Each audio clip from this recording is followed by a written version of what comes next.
ఒక ఎలక్ట్రిక్ బండి తీసుకునేటప్పుడు రేంజ్ అండ్ ఫీచర్స్తో పాటు ఇంకొక అతి ముఖ్యమైన విషయం ఉంటుంది.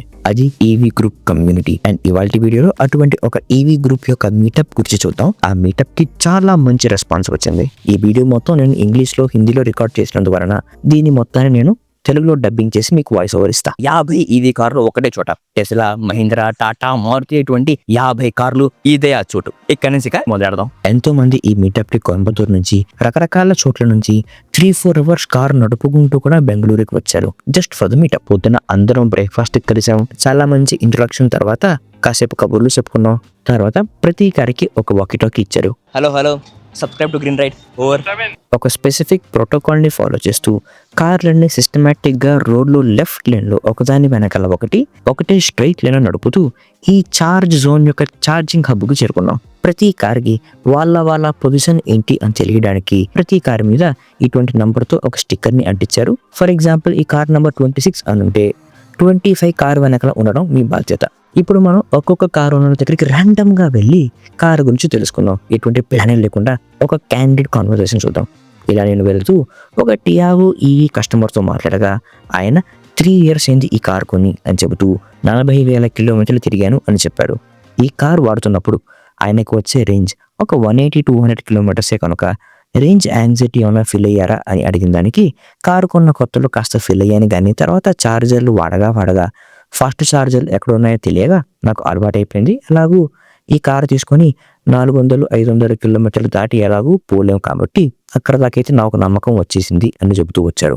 ఇంకా ఇప్పుడు ఈ మధ్య లాంచ్ అయిన సరికొత్త టియాగో ఈవీ చూసి కాస్త ఏమన్నా జలసగా అనిపించిందా, అర్రే ఆ కారు కొనుంటే బాగుండేది అని ఏమన్నా ఫీలింగ్ ఏమైనా వచ్చిందా అని అడిగిన దానికి లేదు, ఇప్పుడు వచ్చిన కార్లో కూడా అదే బ్యాటరీ ప్యాక్, 25 kW. నా కార్లో ఉండే బ్యాటరీ ప్యాక్ కూడా అదే. ఒకవేళ ఇప్పుడు వచ్చిన టియాగోలో బ్యాటరీ సైజ్ పెంచి 30 or 35కి తీసుకెళ్ళుంటే నాకు ఆ ఫీలింగ్ వచ్చేదేమో.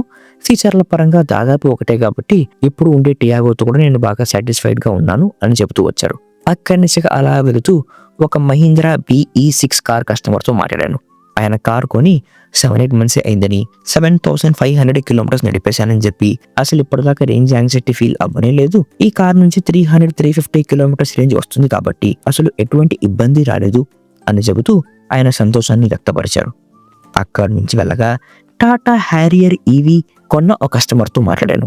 ఆయన కారు కొని 1 నెల అయింది. అప్పుడే 3,000 కిలోమీటర్లు నడిపేశారని, ఈ కార్ ఆయనకి ఆన్ ఏ హైవే ఆ యాక్సెలరేషన్ కావచ్చు, కంఫర్ట్ కావచ్చు, కార్ యొక్క పెర్ఫార్మెన్స్ కావచ్చు చాలా బాగా నచ్చిందని, కార్ చాలా స్పేషియస్గా ఉందని, ఆయన ఇప్పటిదాకా సంతృప్తిగా తృప్తి చెందాను అని చెబుతూ ఈ కారు కొన్న కొత్తలో ఉండే ఆ హనీమూన్ ఫేజ్ వంటి ఆ ఎంజాయ్మెంట్, ఎక్సైట్మెంట్ ఫేజ్లో ఉన్నాను.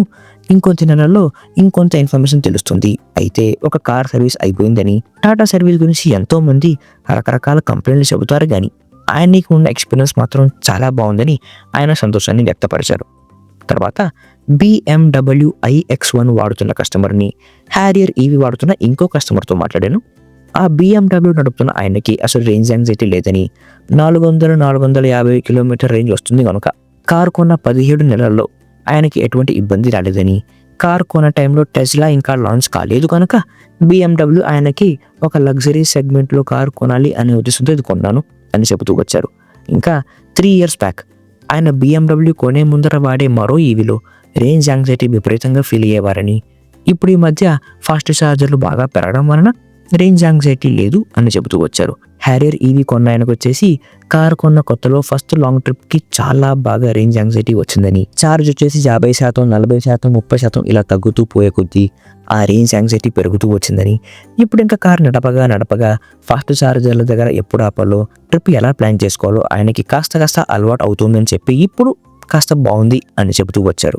దాని తర్వాత మాట్లాడడం ఈ ఈవెంట్ ఆర్గనైజ్ చేసిన వాళ్ళలో ఒక ఆయనతో. 2022 మోడల్ నెక్సాన్ ఈవీ కార్ నడుపుతారు. ఆయన 3-4 yearsగా రకరకాల ఈవీ మీటప్లో పార్టిసిపేట్ అయ్యి ఈ ఈవెంట్నే ఆర్గనైజ్ చేసేంత స్థాయికి ఎదిగాను అని చెబుతూ ఆ సంతోషం, ఎక్సైట్మెంట్కి అవధులు లేవు అని చెబుతూ వచ్చారు. ఆయన నెక్సాన్ ఈవీ కార్లో ఒక చిన్న బ్యాటరీ ఇష్యూ ఉందని, దాన్ని కూడా సరి చేసేసుకున్నాను, అది పక్కన పెట్టేస్తే కారు మొత్తం చాలా బాగుందని, ఖచ్చితంగా 1,00,000 కిలోమీటర్లు పైచిడికే నడిపేదాకా ఉంచుకుంటాను, ఆ తర్వాతే అప్గ్రేడ్ చేసుకుంటాను అని చెబుతూ వచ్చారు. అయితే ఇలాంటి కార్ మీటప్ల్లో టెస్లా కానీ, BMW, హ్యారియర్ ఇలాగా రకరకాల కార్లు పెద్ద బ్యాటరీ కార్లు, సరికొత్త కార్లను చూసి అర్రే ఇంకాసేపు ఆగుంటే బాగుండేది, ఇటువంటి కార్లను కూడా కొనాలా, ఎప్పుడు అప్గ్రేడ్ చేసుకోవాలా అనే కుతూహలం ఉంటుందా అని నేను అడగడానికి ఖచ్చితంగా ఉంటుంది. అది లేకుండా ఎలా ఉంటుంది? అందుకే ఇటువంటి మీటప్పుల్లో ఇటువంటి కార్లన్నీ వచ్చాక ఆ కారులో కూర్చొని కాస్త సంతృప్తి చెందుతాను. బట్ ఇప్పటికైతే నా కారు మార్చే ప్రాక్టికల్ డెసిషన్ నేను తీసుకోను. కనీసం 1,00,000 కిలోమీటర్లు పైచలకు వెళ్ళిన తర్వాతే అప్గ్రేడ్ చేస్తాను అని చెబుతూ వచ్చారు.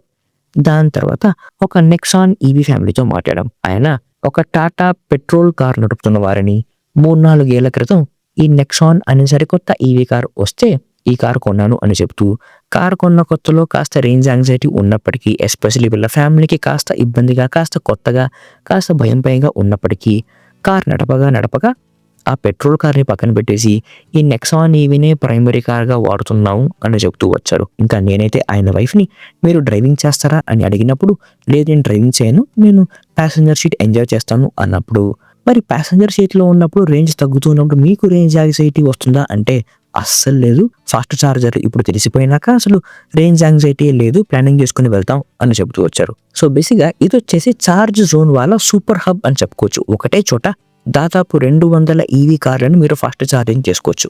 మీరు ఫర్ ఎగ్జాంపుల్ బెంగళూరులో ఉంటే మీరు కనుక ఎయిర్పోర్ట్ దరిదాపుల్లోకి వస్తే ఈ ఛార్జింగ్ హబ్లోకి వచ్చి మీరు కాసేపు ఫాస్ట్ ఛార్జ్ చేసుకొని వెళ్ళిపోవచ్చు. ఇక్కడ కార్ చూసారా, ఇది మారుతి ఈ విటారా. ఒకసారి కారు వంక చూద్దాం.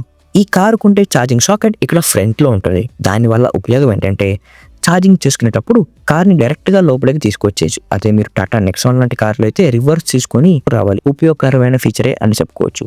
ఈ కార్ ఓనర్తోనే మాట్లాడగా అసలు ఇన్ని కార్ల ఆప్షన్లు ఉండగా 21 lakhs పెట్టి మారుతి ఈ విటారా ఎందుకు కొన్నారు, దాని బదులు హ్యుండాయ్ క్రెటా ఈవీ లేదా ఇంకా రకరకాల ఈవీస్ ఉన్నాయి, ఎంజీ, టాటావే అని నేను ఆప్షన్స్ ఇవ్వగా, లేదు ఆయన దగ్గర ఆల్రెడీ ఒక క్రెటా పెట్రోల్ బండి ఉన్నదని, కనుక ఈవీ క్రెటా తీసుకోవడం సరికాదు అనిపించి వేరే ఆప్షన్స్ చూడగా టాటా, ఎంజీ ఆయనకంత నచ్చవని చెప్పి ఉండే కారులో ఒక రిలయబుల్ బ్రాండ్, సర్వీస్ బాగుంటుంది అనే బ్రాండ్ అంటే మారుతి, కనుక మారుతి ఈ విటారా కొన్నట్టు. ఈ కారు కొన్న తర్వాత నుంచి అసలు ఎటువంటి ఇబ్బందులు లేవు, చాలా మంచి డ్రైవ్ ఎక్స్పీరియన్స్ అయితే వస్తుంది అని చెబుతూ వచ్చారు. అయితే ఈ కారు గురించి ఇంకాస్త డీటెయిల్డ్గా మాట్లాడడానికి మన ఛానల్లో ఇంటర్వ్యూ ఇవ్వడానికి అలాగా ఖచ్చితంగా ఇస్తాను అని చెప్పారు. So stay subscribe to not miss that video. అతి త్వరలో షూటింగ్ చేస్తాం. ఇంకా దాని తర్వాత ఒక నెక్సాన్ ఈవీ ఫీమేల్ డ్రైవర్తో మాట్లాడగా ఆవిడ ఈ కార్ని 70-80% సిటీ పర్పసెస్ కోసం వాడతాను అని చెబుతూ వచ్చారు. కారు కొని దాదాపు 4.5 years అయిందట. నేను మరి ఫాస్ట్ ఛార్జింగ్ నెట్వర్క్ గురించి అడిగినప్పుడు ఆవిడ కారు కొన్నప్పుడు 2 out of 10, 3 out of 10 అనే స్కోర్ ఇవ్వచ్చు ఉండే ఫాస్ట్ ఛార్జింగ్ నెట్వర్క్కి. ఇప్పుడు ఉండే ఫాస్ట్ ఛార్జ్ నెట్వర్క్కి 8 out of 10 ఇవ్వచ్చు అని చెబుతూ వచ్చారు. అయితే ఇందాకే మనం లాంగ్ డ్రైవ్స్ చేస్తూ వాళ్ళ ఎక్స్పీరియన్స్ గురించి మాట్లాడిన BMW ఆయన వచ్చేసి ఫాస్ట్ ఛార్జర్ల మీద డిపెండ్ అయ్యి మీరు ఫాస్ట్ ఛార్జర్కి వెళ్ళే పని అయితే వీకెండ్స్ ప్లాన్ చేసుకోవద్దు. ఎందుకంటే వీకెండ్స్ మీలాగా ఎంతోమంది లాంగ్ డ్రైవ్స్ చేస్తారు కనుక ఫాస్ట్ ఛార్జర్ దగ్గర కాస్త వెయిటింగ్ టైం ఉంటుంది, అది కాస్త ప్లాన్ చేసుకుని వెళ్ళాలి అని చెబుతూ వచ్చారు. ఇద్దరి పాయింట్ వ్యాలిడే. మరి మీ దగ్గర ఈవీ కార్ ఉంటే మీరేం చేస్తారు మీరు కమెంట్లో తెలియజేయండి. అక్కడి నుంచి ఇక నేను ఆర్గనైజర్ దగ్గరికి వెళ్ళి మాట్లాడగా ఆయన అసలు ఈ ఈవెంట్ మొత్తాన్ని ఆర్గనైజ్ చేస్తూ ఉండే తలకాయ నొప్పి, ఆ స్ట్రగుల్స్, ఇబ్బందులు అన్నీ చెబుతూ అవన్నీ పక్కన పెట్టేస్తే ఇంతమందిని ఒకటేసారి చూసి ఒకటేసారి ఇంటరాక్ట్ అయినప్పుడు వచ్చే ఆ సంతృప్తి, ఆ ఆనందం, అందరి మొహాల్లో ఆ ఎక్సైట్మెంట్ చూసి నాకు కడుపు నిండిపోయింది అని చెబుతూ ఇటువంటి ఈవెంట్స్ ఇక మళ్ళీ ఫ్రీక్వెంట్గా చేస్తూ ఉంటాం అని చెబుతూ వచ్చారు. నాకైతే సోఫార్ ఈ ఈవెంట్ చాలా బాగా నచ్చింది కనుక నేను నా అభినందనలు తెలియజేశాను. ఛార్జింగ్ జోన్ నుంచి అంతర్గత భోజనాలు చేశాక కాసేపు కూర్చొని కార్ల గురించి, లాంగ్ డ్రైవ్ ఎక్స్పీరియన్సెస్ గురించి నాలెడ్జ్ ట్రాన్స్ఫర్ చేసుకున్నాం. ఎంతో ఉపయోగకరమైన సమయం అని చెప్పొచ్చు. సో మొత్తానికి ఈవీ ర్యాలీ రోజు చాలా ఇంట్రెస్టింగ్గా మోగింది. ఇవాళ రోజు అసలు ఇలాగ ఎందుకు మీటప్ అవ్వాల్సి వచ్చింది, ఇది అందరికీ ఏదో నా దగ్గర ఒక ఈవీ కార్ ఉంది అని చూపించుకోవడానికి అయితే కాదు. దీనికి ఒక చాలా ముఖ్యమైన పర్పస్ ఉంది. ఇవాళ ఇక్కడికి అరైవ్ అయిన వాళ్ళు 50 మంది, అంతేకాకుండా ఆ వాట్సాప్ గ్రూప్లో దాదాపు ఒక 150 మంది దాకా ఉండొచ్చు. ఈ గ్రూప్ అనేది ఎందుకంటే ఎప్పుడున్నా ఏదన్నా ఈవీ కార్లో సమస్య వస్తే ఇది అనేది ఒక సరికొత్త టెక్నాలజీ కాబట్టి మార్కెట్లోకి వచ్చి 5-6 ఏళ్ళ అయింది కనుక టాటా కావచ్చు, మహీంద్రా, ఇది అని చెప్పి ఓఈఎం యొక్క తారతమ్యం లేకుండా ఎవరి కారైనా ఏ సమస్య అయినా వస్తే 5-6 ఏళ్ళుగా ఈవీ కారు వాడుతున్న వాళ్ళ అనుభవాన్ని ఉపయోగించుకొని ఆ సమస్యని పరిష్కరించుకోవచ్చు అనే ఒక నమ్మకం ఇవ్వడానికి ఆ వాట్సాప్ గ్రూప్లో కానీ ఈ గ్రూప్లో కానీ నేను చాలాసార్లు చూశాను. ఎంతోమంది అర్ధరాత్రులు ఎప్పుడన్నా ఎక్స్పెక్ట్ చేయని రోజు ఫ్యామిలీతో లాంగ్ డ్రైవ్కి వెళ్తున్నప్పుడు ఛార్జ్ తక్కువ ఉన్నది, దారిలో ఫాస్ట్ ఛార్జర్ ఎక్కడుంది అని ఒక మెసేజ్ పెట్టిన వెంటనే చాలా మంది వెంటనే రెస్పాండ్ అయిపోయి అక్కడ దగ్గరలో ఉన్న చార్జర్ లొకేషన్ పంపించడం కానీ, లేదా కాంటాక్ట్ని పంపించడం కానీ, లేదా కారు యొక్క బ్యాటరీ సమస్య కావచ్చు, ఏమైనా ఇష్యూ కావచ్చు, ఆ ఇష్యూని పరిష్కరించడానికి ఎంత వేగంగా వెళితే అంత వేగంగా అప్రోచ్ అయ్యి ఫిక్స్ చేసే పనిలో పడతారు. చాలా మంచి హెల్దీ నాలెడ్జ్ షేరింగ్ గ్రూప్ అని చెప్పుకోవచ్చు. అంటే ఎంతోమంది కారు వాడగా అనుభవం చెందగా వచ్చిన విషయాలన్నీ అందరికీ అందజేరాలి. ఈవీ కార్లు అనేది ఎక్కువ మంది వాడాలి, చార్జర్లు పెరగాలి, కమ్యూనిటీ ఉపయోగపడాలి అనే ఉద్దేశంతో ఆ వాట్సాప్ గ్రూప్ కావచ్చు, ఇటువంటి కమ్యూనిటీ మీటప్లు కావచ్చు అవుతూ ఉంటాయి. ఒకవేళ మీరు కనుక బెంగళూరు నుంచి కాదు అయితే మీ ఉండే ఊర్లో వాట్సాప్ గ్రూప్ ఏమన్నా ఉంటే అందులో ఖచ్చితంగా మీరు జాయిన్ అవ్వండి. నాకు తెలిసి చాలా గ్రూప్స్ ఉన్నాయి, అందులో మీరు మీ గ్రూప్ చూసుకొని మీరు జాయిన్ అవ్వచ్చు. లేదా ఈ గ్రూప్లో మీరు జాయిన్ అవ్వాలి అన్నా కూడా మీ ఇంట్రెస్ట్ని నా కింద కమెంట్స్లో తెలియజేయండి, నేను ఆ విషయాన్ని షేర్ చేస్తాను. అంతేకాకుండా ఇవాళ ఎంతో మందితో మాట్లాడడం, ఎన్నో కార్ల గురించి మాట్లాడడం, నేను ప్రయత్నించని కార్లు, రివ్యూ చేయని కార్లు, ఇంటర్వ్యూ చేయని కార్ల గురించి కూడా మాట్లాడడం. ఆ ఇంటర్వ్యూస్ అని కూడా అతి త్వరలో రాబోతున్నాయి. అవేమీ మిస్ అవ్వకుండా స్టే సబ్స్క్రైబ్.